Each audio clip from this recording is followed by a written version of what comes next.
एक press release देती है गृह मंत्रालय, भारत जैसे महान बड़े देश का गृह मंत्रालय प्रेस रिलीज देता है जिसमें वो कहते हैं सोनम वांगचुक 3-4 बार सोनम वांगचुक, एक छोटे से इंसान पर वो पूरा दोष मढ़ते हैं। जो फोर्सेस हैं, सहानुभूति है उनके साथ भी कि पथराव हुआ, उन्हें भी लगा होगा, मगर उन्होंने जिस तरह से सर में लोगों के दिमाग निकाल दिए, छाती से गोली गई, फेफड़े फोड़ दिए, ये कैसी फौज है जो अपने ही नागरिकों को इस तरह से मारने के लिए। 4 जानें आपकी वजह से गई? नहीं, मेरी वजह से गई ये कहना गलत होगा। उनकी कोशिश है कि देश को ऐसे दर्शाएं और वो इसमें छुप जाएं।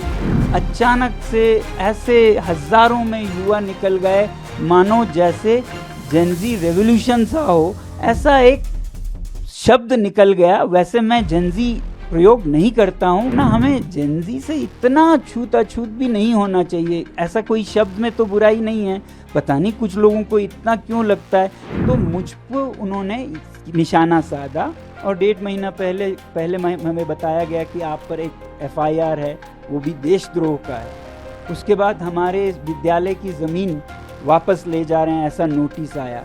उसके बाद CBI की इंक्वायरी, ये 2 हफ्ते पहले की बात है, CBI की, फिर इनकम टैक्स के, पता नहीं क्या क्या। मुझे वैसे भी ऐसे खबरें आती गई बहुत अच्छे सूत्रों से कि आपके खिलाफ पब्लिक सेफ्टी एक्ट का केस बनाया जा रहा है ताकि आपको 2 साल के लिए बिना जांच के, बिना बेल के जेल भेजा जा सके। बिल्कुल डर नहीं है, मैं बिल्कुल इंतज़ार कर रहा हूँ, बल्कि मैं ये सोचता हूँ कि न्योता देंगे पुलिस को, क्या है आप? बिल्कुल देंगे, क्यों नहीं देंगे। जब वो चाहें हमें गिरफ्तार कर सकते हैं। अगर हमारे देश की जो सबसे बहुमूल्य एक नारा है सत्यमेव जयते, उसमें ज़रा भी ताकत है, सच्चाई है, तो देश मुझे ज़रूर समझेगा।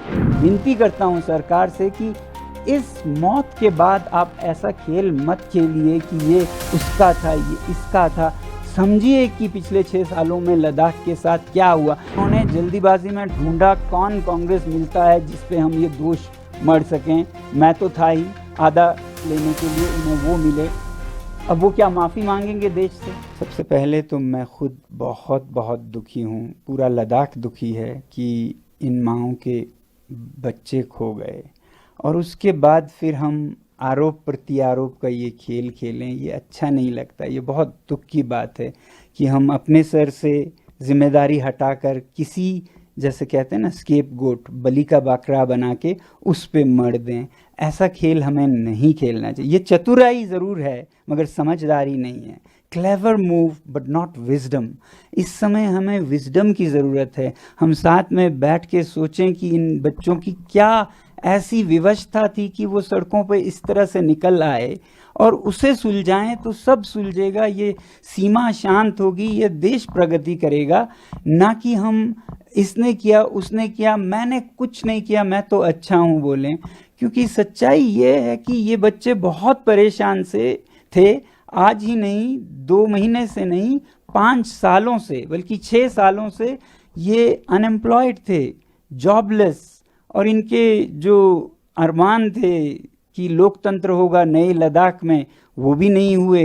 कि संरक्षण होगा 6वें शेड्यूल में, वो भी नहीं हुए। बातचीत पे बातचीत घसीटते जा रहे थे, नतीजा कुछ नहीं निकल रहा था। अब मुझ पे दोष देने लगे थे यही युवा कि आपका शांति का पथ किसी काम का नहीं है, अपनी शांति आप अपने साथ, एक मिनट, आप अपनी शांति का पथ अपने साथ रखिएगा, हम अपने हाथ में लेंगे।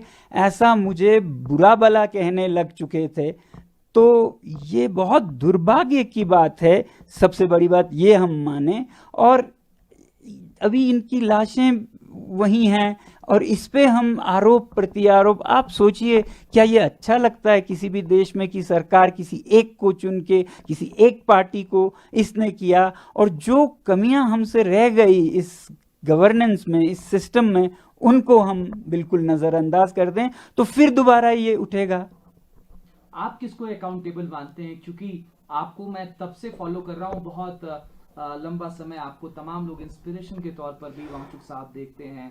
आपको याद होगा मैंने आपका पहला इंटरव्यू किया था जब आप लद्दाख भवन में प्रोटेस्ट पर बैठे थे। जी, जी। आप दीवार के ऊपर चढ़ के मुझे इंटरव्यू दे रहे थे एनआई के बैनर तले ही, और इस समय मैं आपका इंटरव्यू कर रहा हूँ।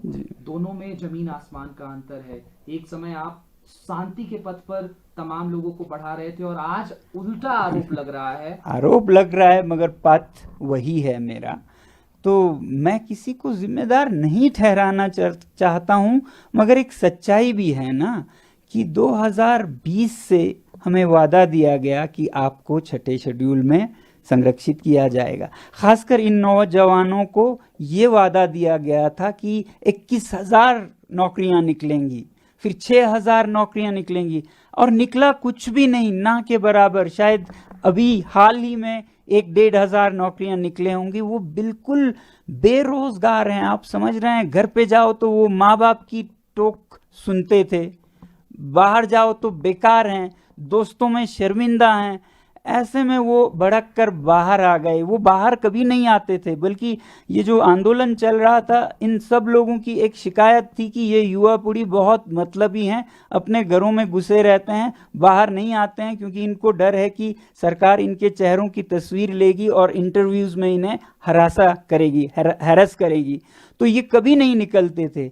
अचानक कल ऐसे निकल आए, ये किसी का मतलब इमेजिनेशन में भी नहीं था। क्या आपको पहले इस बात का इल्म नहीं था कि ये जो प्रोटेस्ट आप हंगर स्ट्राइक कर रहे थे वो इस तरह का रूप ले लेगी? बिल्कुल नहीं, बिल्कुल नहीं, बिल्कुल नहीं। हम इतना कह रहे थे, कल के लिए ये बातचीत चल रही थी। फैसला आपने जेनजी सब का नाम लिया, आपने नेपाल के उस रिवॉल्यूशन का भी एग्जाम्पल दिया जिसमें उग्र प्रदर्शन किए गए, हिंसक प्रदर्शन किए गए, नेपाल के इंफ्रास्ट्रक्चर पर डेंट कराया गया, नेपाल की डेमोक्रेसी खतरे में आ गई। तमाम आरोप और उस तरीके की बात को आप इंडोर्स करते हुए दिखाई नहीं, नहीं, ऐसा मत कहिए। इंडोर्स करते, जब ये हो चुका था, पहली बात तो कुछ लोग कहते हैं कि आपने ऐसा कह के इंसाइट किया। जब ये हो चुका था, मैंने तब एक अपडेट दिया जिसमें मैंने कहा कि ये हिंसा निंदनीय है, शब्द था निंदनीय है। मैं बहुत दुखी हूँ, इससे आप हमारा समर्थन नहीं बल्कि हमारी बदनामी कर रहे हैं। और फिर मैंने कहा कि ये अचानक से बिना किसी पहले के उसके अचानक से ऐसे हजारों में युवा निकल गए, मानो जैसे जेनजी रेवोल्यूशन सा हो, ऐसा एक शब्द निकल गया। वैसे मैं जेनजी प्रयोग नहीं करता हूं, अब ये बच्चे खुद को करते हैं तो इसलिए शायद मेरे मुंह से निकला, वरना हमें जेनजी से इतना छूत-अछूत भी नहीं होना चाहिए। ऐसा कोई शब्द में तो बुराई नहीं है, पता नहीं कुछ लोगों को इतना क्यों लगता है। मैं भी यूज नहीं करता हूं, मगर कल ये मैंने सिर्फ इसका वर्णन करते हुए कहा, ऐसा एक हालात हो गया लद्दाख में जिससे हम सब दुखी हैं। ये होने के बाद का अपडेट है, आप जाके देख सकते हैं। आपने कभी ऐसा लद्दाख देखा था? नहीं भी नहीं कहूँगा। जब हम जम्मू कश्मीर में थे तो यूटी का मांग करते हुए ऐसा ही एक हिंसक आंदोलन हुआ था 89 में, 89 में, मगर इस हद का नहीं था। ये बहुत ही अजीब अंदाज का, यहाँ कोई नहीं रोक पा रहा था। आपको पता है, आज हमारे जो एपेक्स बॉडी है लद्दाख की, उसका यूथ विंग, उनके लीडर्स को धरपकड़ कर रही है सरकार, घरों से जाके उनको पकड़ रहे हैं। सच्चाई ये है कि वो बेचारे जाकर गाड़ियों से, लाउड स्पीकर से उनको मनाने की कोशिश कर रहे थे कि आप ये मत कीजिए, हमारा काम ये नहीं है, मगर उन पे ही पथराव होने का डर था। ऐसे ही हमारे वरिष्ठ नेता थुप्तन जी और सेरिंग जी भी वहां गए मैदान में उनको रोकने के लिए। कोई किसी की सुन ही नहीं रहा था, पागलपन सा, भूत सा सवार था उन पे।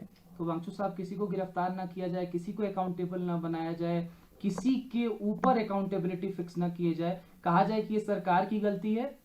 नहीं, ऐसा तो नहीं। हिंसा को तो हम कभी भी सही नहीं ठहरा सकते हैं। कानून को अपना रास्ता लेना चाहिए, कोर्स लॉ जो कहते हैं। तो जो गलत हैं उन्हें सज़ा होनी चाहिए, मगर साथ ही साथ मैं कहूँगा जो फोर्सेस हैं, सहानुभूति है उनके साथ भी कि पथराव हुआ, उन्हें भी लगा होगा, मगर उन्होंने जिस तरह से सर में लोगों के दिमाग निकाल दिए, छाती से गोली गई, फेफड़े फोड़ दिए, ये कैसी फौज है जो अपने ही नागरिकों को इस तरह से मारने के लिए। हाँ, साधारणतः ऐसे रायट्स में आप पैरों पे गोलियां मारते हैं, और जब कभी बिल्कुल खतरा बढ़ जाए, आपकी जान पे आ जाए, तो शूटिंग ऑर्डर्स लेते हैं, तब करते हैं आप। जब आपकी जान पे आए तो आप शूट करेंगे। यहाँ तो किसी भी सैनिक दस्ते का, अर्धसैनिक दस्ते का कोई हताहत नहीं हुए, और इस तरफ से 4 और शायद 2-3 और जाएं, तो आप समझ सकते हैं कि इसमें गलत, आउट ऑफ प्रोपोर्शन फोर्स का यूज किया गया। इतना भारी, जैसे दुश्मन को आप जंग में मार रहे हैं, ऐसे अपने नागरिकों को मारना एक अच्छी सरकार की निशानी नहीं है।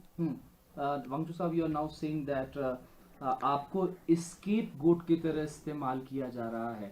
अब आपकी एनजीओ की सीबीआई प्रोब भी स्टार्ट कर दी गई है। एलिगेशंस हैं कि फॉरेन फंडिंग मिली जो कि माल प्रैक्टिसेस के थ्रू आई। इस चीज को कैसे देख रहे हैं? और ठीक जिस तरीके से रिवॉल्यूशन हुआ कल, इतनी जाने गई, उसके ठीक बाद अगले दिन आपके खिलाफ सीबीआई जांच। जी नहीं, सीबीआई जांच अभी नहीं हुई। ठीक अगले दिन एक प्रेस रिलीज देती है गृह मंत्रालय, भारत जैसे महान बड़े देश का गृह मंत्रालय प्रेस रिलीज देता है, जिसमें वो कहते हैं सोनम वांगचुक, सोनम वांगचुक। 3-4 बार सोनम वांगचुक, एक छोटे से इंसान पर वो पूरा दोष मढ़ते हैं। तो ये एक कड़ी का हिस्सा है, ये भी कल का वाला भी एक कड़ी का हिस्सा है। ये कोई 1.5 महीना पहले शुरू हुआ, जबकि लद्दाख के जो चुनाव हैं वो 2 महीने में आने वाले थे। ये वही चुनाव है जिसमें लोग मांग कर रहे हैं कि पिछले चुनाव का वादा पूरा कीजिए अगले में जाने से पहले। पिछले चुनाव का वादा था कि आपको 6वें शेड्यूल में लाएंगे, तो अब लोग मांग कर रहे थे इसे पूरा किए बिना हम आपको नहीं जाने देंगे। उनमें से बड़ी आवाज़ मेरी थी, तो मुझ पर उन्होंने निशाना साधा, और 1.5 महीना पहले हमें बताया गया कि आप पर एक FIR है, वो भी देशद्रोह का है। उसके बाद हमारे विद्यालय की ज़मीन वापस ले जा रहे हैं, ऐसा नोटिस आया। उसके बाद सीबीआई की इंक्वायरी, ये 2 हफ्ते पहले की बात है, सीबीआई की, फिर इनकम टैक्स के, पता नहीं क्या क्या। तो सीबीआई के नोटिस में ये लिखा है कि 2022 से 24 में आपकी संस्था ने विदेशी मुद्रा ग्रहण किया, जबकि आपके पास अनुमति नहीं है, FCRA नहीं है। हमने FCRA नहीं लिया क्योंकि हमारा इरादा नहीं है विदेशों से हम भीख मांगे, ठीक है। मगर 2000, लेकिन आपने पैसे तो लिए। हाँ, अब देखिए वो क्या पैसा है। ये किसी भी यूनिवर्सिटी का सपना होगा, और जो ये यूनिवर्सिटी करने में काबिल होगी उसे पुरस्कार दिया जाएगा कि उसका ज्ञान यानी कि भारत का ज्ञान विदेशों में निर्यात हो। तो हमारे जो पैसिव सोलर हीटेड बिल्डिंग्स है जो हमने लोगों के लिए, इंडियन आर्मी के लिए बनाए, वो अफगानिस्तान में ले जाना चाहते थे संयुक्त राष्ट्र संघ, यूनाइटेड नेशंस, और उन्होंने इसके लिए हमें फीस अदा की। उसी तरह हमारे आर्टिफिशियल ग्लेशियर्स को स्विट्जरलैंड की एक यूनिवर्सिटी और इटली के एक संस्था चाहते थे कि ये प्रोजेक्ट्स में प्रयोग किया जाए। उसके लिए हमें ज्ञान की दक्षिणा, फीस अदा की। वो फीस बाज़ाब्ता टैक्स के साथ है। आप जब चंदा लेते हैं उस पर टैक्स नहीं लगता है। ये सर्विस एग्रीमेंट है जो आपकी एक क्या कहते हैं, इज्जतदार नॉलेज पार्टनर किसी और को नॉलेज सप्लाई करता है। तो इसको फॉरेन कंट्रीब्यूशन नहीं कहते हैं। वो भी समझ गए कि उन्होंने गलती से इसे फॉरेन कंट्रीब्यूशन माना, मगर बंद करने के बजाय अब वो 22 से 24 के बजाय 21-20 कहीं तो कुछ मिले ढूंढने लग गए। फिर हमारे जो छोटे बच्चों का विद्यालय है वहाँ चले गए, उससे मांगने लगे। ठीक है, मांगिए, आपको जो मिले ले लीजिए, मगर मैं ये कहता हूँ कि आपको ये मिलेगा कि यहाँ एक ऐसा विद्यालय है जहाँ के संस्थापक खुद अपनी जेब से विद्यालय को 1-1 करोड़ साल का देते हैं। अब उसका क्या इनाम देंगे वो, ये मैं नहीं पूछना चाहूँगा। इनकम टैक्स के समन्स आ रहे हैं, उन्हें ये नहीं पता है कि लद्दाख क्षेत्र में कोई टैक्स नहीं देता है, टैक्स माफ़ है यहाँ, फिर भी एक आदमी देता है, वो मैं हूँ, क्योंकि मैं अपना दायित्व समझता हूं और मैं दे सकता हूं, तो बिना ज़रूरत के टैक्स देता हूं। कितने लोग हैं भारत में जो बिना मांगे टैक्स देते हो, उस पर इनकम टैक्स के समन मानो ये कह रहे हैं कि आपने क्यों टैक्स दिया। तो ये विच हंटिंग का एक, बदकिस्मती से कहना पड़ रहा है, एक कड़ी सा चला, जिसका आखिरी कड़ी था कल, जब हिंसा के बाद पूरा का पूरा दोष सोनम वांगचुक पर डाला। मुझे वैसे भी ऐसे खबरें आती गई बहुत अच्छे सूत्रों से कि आपके खिलाफ पब्लिक सेफ्टी एक्ट का केस बनाया जा रहा है ताकि आपको 2 साल के लिए बिना जांच के, बिना बेल के जेल भेजा जा सके। तो आपको डर है कि अब आपकी गिरफ्तारी? बिल्कुल डर नहीं है, मैं बिल्कुल इंतजार कर रहा हूं, बल्कि मैं ये सोचता हूं कि न्योता देंगे पुलिस को कि आए आपको गिरफ्तार? बिल्कुल देंगे, क्यों नहीं देंगे। जब वो चाहें हमें गिरफ्तार कर सकता है। मैं सोचता हूं कि मेरे जेल में होना देश को ज्यादा जगाएगा मेरे बाहर होने से, क्योंकि देश नज़ारा देखेगा। जो आदमी देश विदेश से भारत के लिए मैग्सेसे से लेके रोलेक्स अवार्ड से लेके 30 पुरस्कार लाता है, 8 तो यूनिवर्सिटीज के ऑनररी डॉक्टरेट्स लाता है, देश का नाम ऊंचा करता है, यहाँ के ज्ञान को निर्यात करता है, और चीन जैसे देशों के खिलाफ बायकॉट चाइनीज प्रोडक्ट्स का मुहिम चलाता है, जो आगे ले जाके सरकार भी उसे आगे बढ़ाती है, उसी आदमी को हम आज ऐसे दोषों में जेल डाल रहे हैं। ये नज़ारा जब वो देखेंगे तब वो समझेंगे कि आज देश कैसे चल रहा है। तो इसलिए मैं सोचता हूँ मेरी देश सेवा की यही एक आखिरी कड़ी रह गई है। वांगचुक साहब, क्या पहले जैसे सोनम वांगचुक बनकर के अब उन तमाम युवाओं के बीच में, लद्दाख वासियों के बीच में, भारत वासियों के बीच में, हमने देखा है आप क्लाइमेट चेंज पर बात करते हैं, आप ग्लोबल वार्मिंग पर बात करते हैं, बड़ी संख्या में युवा आपको फॉलो करते हैं। जब आप विदेशों में जाते हैं, आप एक पोस्ट करते हैं, उस पर मिलियंस लाइक होती हैं।